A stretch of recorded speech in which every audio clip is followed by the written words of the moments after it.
नमस्कार दोस्तों साथियों। आज का प्रसंग है उपवास, उपदेश और उपनयन के संबंध में। महर्षि परमहंस जी महाराज की भजन है। घोर अंधारी में जीव है दुखित छल, जीव है दुखित छल, होई गैल सकल सनाम। हम लोग अज्ञान के अंधकार में पड़े रहने के कारण जीवन अधोगति में पड़ा है। हमको कोई दुखी नहीं कर रहा है, हम स्वयं अपने आप से दुखी हो रहे हैं। उपवास, जिस प्रकार वर वधू से मिलन होता है तो वर किसी गांव का होता है, वधू की किसी गांव की, दोनों को मिलन होता है। एक देश से एक देश का मिलन, उपवास। अब दोनों को वास करने के लिए आत्मज्ञान की जरूरी है। कितना परिजन, दोनों पक्ष की सभी को विचारधाराओं को एकत्र करने के लिए। उपनयन, ये जीवन था कहाँ पर और हम आए कहाँ पर। हम आए हैं एक दूसरे देश से, इस देश में आए हैं। इस देश में अपना मन बनाए और सबको, अपना परिजन को एकत्र करके जोड़े हैं, जन समूह मिला करके चलने के लिए।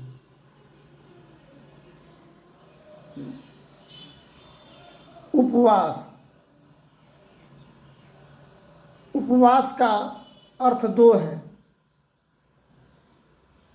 एक उपवास तो फलाहार, फल फ्रूट के द्वारा कुछ भूखे रहते हैं दिन भर, फिर फलाहार करते हैं, उसको भी उपवास कहते हैं।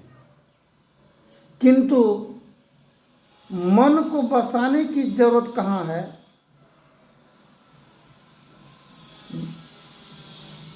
माता पिता के ही सिकम से जिगर का टुकड़ा है हम लोग, ये फिगर बना है। आज हम फिगर को माने और जिगर को नहीं माने तो कल्याण कदापि नहीं हो सकता है।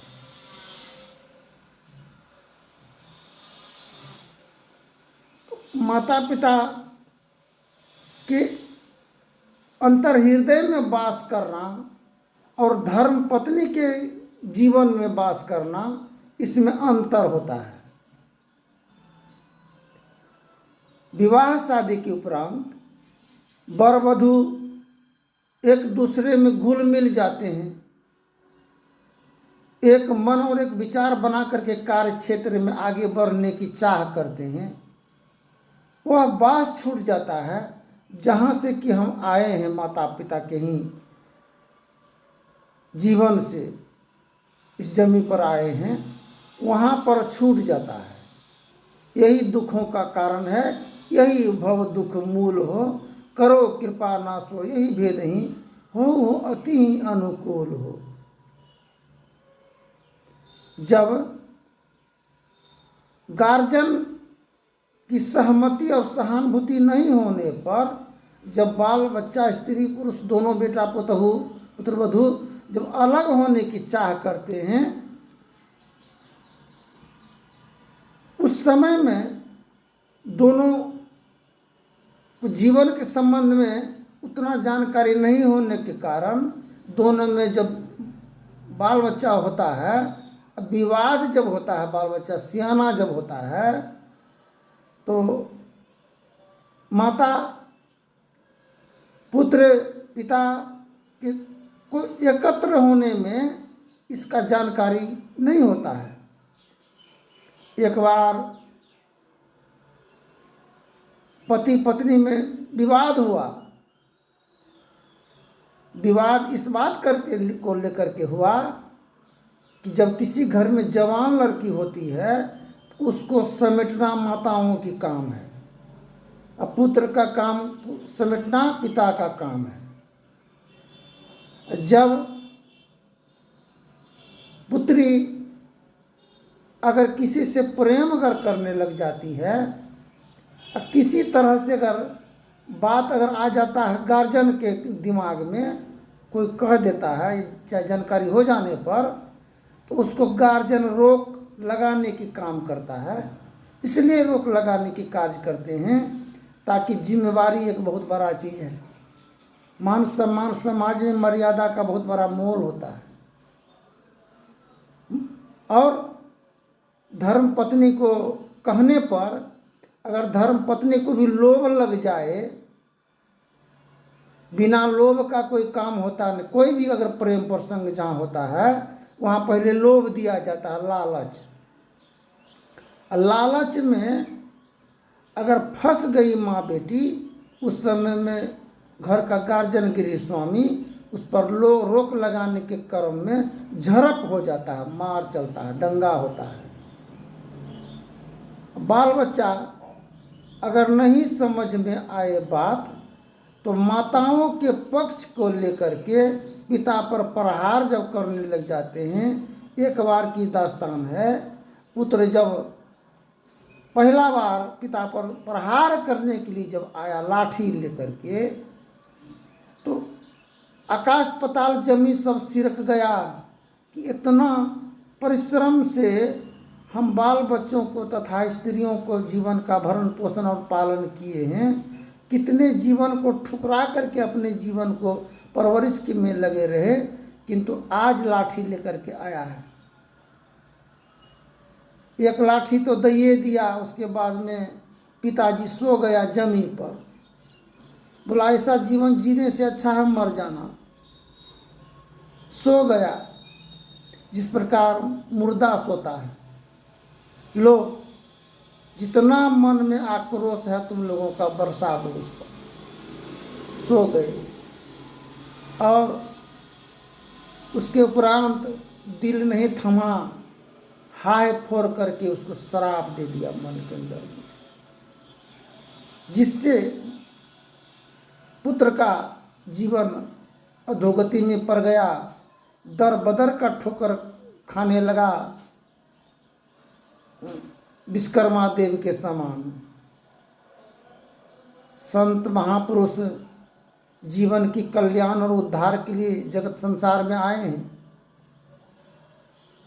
जो चाहो उद्धार को बनो संतान, में ही राज्य है संत मता कर गाई, सबको दियो सुनाई के अब तेरहु चुपाई। संत महापुरुष कृपालु और दयालु होते हैं, जीवन की कल्याण और रक्षा करते हैं। संत शरण में जाने के बाद जीव बस हो जाता है। बस होने में देर लग जाता है बहुत। प्रारब्ध की जो पाप है, युग युगान चहुखानी में भरमी दुख भरी, पाएऊ पुनियज हो नहीं रहू इनते दूरी, पल पल मन मायार में कभू बिलग नहीं होता, भक्ति भेद बिसरा रहे दुख सही सही रोता। गुरु दयाल दया कर दिए भेद बताई, महाअभागी जीव के दिए भाग जगाई। भाग जगाते हैं, सोया जीवन को जगाते हैं। हिंसा दो प्रकार से होता है, एक वार्य हिंसा, एक अनिवार्य हिंसा। जिस प्रकार खेती करने के क्रम में जब हम फसल में कीटनाशक दवाई का प्रयोग करते हैं तो उसमें भी जीव का हानि होता है, वो भी हिंसा है। एक वार्य हिंसा है कि जान बूझ नर कर ही डिठाई, ताको नरकवास लिखा है भाई। कोई पत्नी अगर पति पर प्रहार, अनैतिक प्रहार जुल्मों का करे, पति अगर पत्नी पर अनैतिक प्रहार जुल्म का करे, तथा नन्हे मुन्ने बच्चों पर यह बुरी आत्मा की साया अगर पड़ जाए दोनों का, तो बाल बच्चों का जीवन जहन्नम नरक के समान बन जाता है। बाल बच्चा का जीवन का राह मार्ग रुक जाता है। संबंध की सवाल जहाँ तक है, अगर बाहर में अगर प्रेम संबंध अगर बनाने के लिए जाते हैं तो वह भी पाप है, और घर में भी इस समस्या का अगर निवारण किया जाता है तो वह भी पाप है। फिर समस्या का समाधान भी होने की जरूरत है। तो यह वार्य हिंसा होता है। परिवार परिजनों के संग एकत्र विचारधाराओं के अंतर्गत मिलजुल करके जीवन का निर्वहन करने के से परिवार में आग लगने की संभावना नहीं होता है, और जब भी आग लगता है तो घर के ही चिराग से आग लगता है, और जब भी बुताने की कार्य करते हैं तो घर के पानी से ही बुताया जाता है। तो बाहर से क्या होता है, बहुत बड़ा परेशानी और तबाही का सामना करना पड़ता है। आज कुंती के संबंध में सुने हैं। कुंती को तो कुमारी अवस्था में पुत्र प्राप्ति हुआ कर्ण, किंतु बचा तो नहीं पाए। कर्ण को बलशाली बलवंत तो हुआ, बचा तो नहीं पाए। जो अपने पति से जो जन्म हुआ पांडव पांचों पुत्र भीम अर्जुन नकुल सहदेव, उसका तो हानि नहीं हुआ। जब पुत्र किसी और गैर स्त्रियों के साथ अनैतिक संबंध करते हैं, अपना स्त्री को रहते हुए, उस पुत्र का किस प्रकार हानि होता है। भौमासुर एक बार नवी युवतियों, स्त्रियों को, लड़कियों को, सभी को अपने आक्रोश और प्रेम के बंधन में बांध करके अपने इस ख्वाहिश भूख को मिटाने के लिए, कामेच्छा को शांति, धधकता हुआ प्रचंड अग्नि को शांत करने के लिए बहुत ऐसे कुमारी कन्याओं को उठा उठा करके ले जा करके जमा किए ताकि अपने मन की भूख को मिटाएंगे। माँ को उलाहना सारे ही समाज के लोग देने गए पृथ्वी माता को। पृथ्वी माता भगवान श्री कृष्ण को कहते हैं कि देखो कृष्ण, मेरा पुत्र तो अनैतिक राह मार्ग पर उतर गया है, अब तुम ही सहायता और रक्षा करो। मतलब माँ, सर्वप्रथम तो आपको ही पहले कहा गया था, कहे थे कि माता आपका तो संसार, सारे संसार ही आपका पुत्र है, और पुत्र का क्या कामना करती हैं आप। फिर नहीं मानी, आपको इच्छा था, पुत्र हुआ, तो अब इतना बड़ा अहंकारी हुआ है, ठीक है, हम उसके लिए उसका निवारण करेंगे। जब भौमासुर को भगवान चक्रव्यूह में अपने अंतगति को प्राप्त हुआ भौमासुर पुत्र, तो जितना ही कन्या थी सभी भगवान कृष्ण को ही रक्षक का दायित्वों का भार सौंपा गया।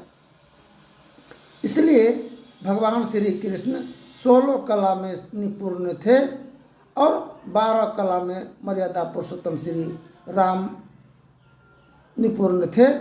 आज हम लोगों को 16 कला में निपुण होने की जरूरत है। जिस प्रकार 16 श्रृंगार 32 आवरण स्त्रियों की शोभा श्रृंगार होता है, इसी प्रकार हम लोगों को यह 16 कला में निपुण होने पर दंपत्य जीवन, स्त्री तथा पुरुष का, माता पिता सभी का सुखमय जीवन प्रदान होगा, अनंत जीवन व्यतीत कर पाएंगे। जिस प्रकार ट्रांसफार्मर के लाइन के संबंध में कल सुने थे, वह जितना करंट उस लाइन में होता है, उससे अत्यधिक करंट ये वासनाओं, काम वासनाओं के दोनों फेज में होता है। एक फेज स्त्री का फेज है नेगेटिव, और एक पॉजिटिव फेज पुरुष का होता है। अगर दोनों फेज अगर तार सट जाए तो तार गल जाएगा। ठीक इसी प्रकार होल्डर की सहारा का जरूरत पड़ता है। संत महापुरुष उसी होल्डर के समान होते हैं, जाके दोनों फेज के लाइन करंट को एकत्र करके बल्ब की रोशनी प्रकाश से हम लोग अपने कार्य को सुलभ करते हैं। गुरु ज्ञान सूर्य रूप उनकी ज्योति अनूप उनके नासे भरम तम कुप भजो साधु गुरु जी। गुरु दाता दयाल वह काटे यम जाल पल में कर दे निहाल भजो साधु गुरु जी। सूरज की रोशनी ऊपर में बहुत ऊपर में है और उसका रोशनी थोड़ा आता हम लोगों को सहन करने की योग प्रकाश प्राप्त करते हैं। ठीक इसी प्रकार माता पिता का जो रोशनी और प्रकाश बहुत अति तेज रोशनी होता है, उस रोशनी को कम पावर करने के लिए स्त्रियों का निर्माण किया गया है। मेघ कभी लगता है, अब उसी मेघ के समान है स्त्री का जीवन। वह प्रकाश तेजों में प्रकाश को रोशनी को पावर को कम करने का भार दायित्व स्त्रियों को सौंपा गया है। ठीक इसी प्रकार गार्जियन माता पिता जब बाल बच्चों पर प्रहार करते हैं, अपना क्रोध उतारते हैं उन पर, जब बाल बच्चा गलत राह मार्ग पर जब उतर जाता है, तो उस प्रकार जब उठा करके माता पिता जब बाल बच्चों को फेंकते हैं, तो नारायण श्री हरि उसको गोद में लेकर के, जिस प्रकार भक्त प्रहलाद का पिताजी हिरण्यकश्यप अपने पुत्र को भक्त प्रहलाद को फेंका था, बहुत बड़ा पहाड़ खाई से नीचे डूब करके मर जाने के लिए, उस समय में नारायण श्री हरि अपने गोद में लेकर के जमीन पर उतारे हैं। तो परमात्मा प्रतीक वही है, प्रभु का ध्यान का नाम वही है। हम लोग ध्यान और धुन और ज्ञान को हम लोग अपने आप को जानने की जरूरत है। फिर आगे के प्रसंग में बोलेंगे। धन्यवाद। जय हिंद, जय भारत।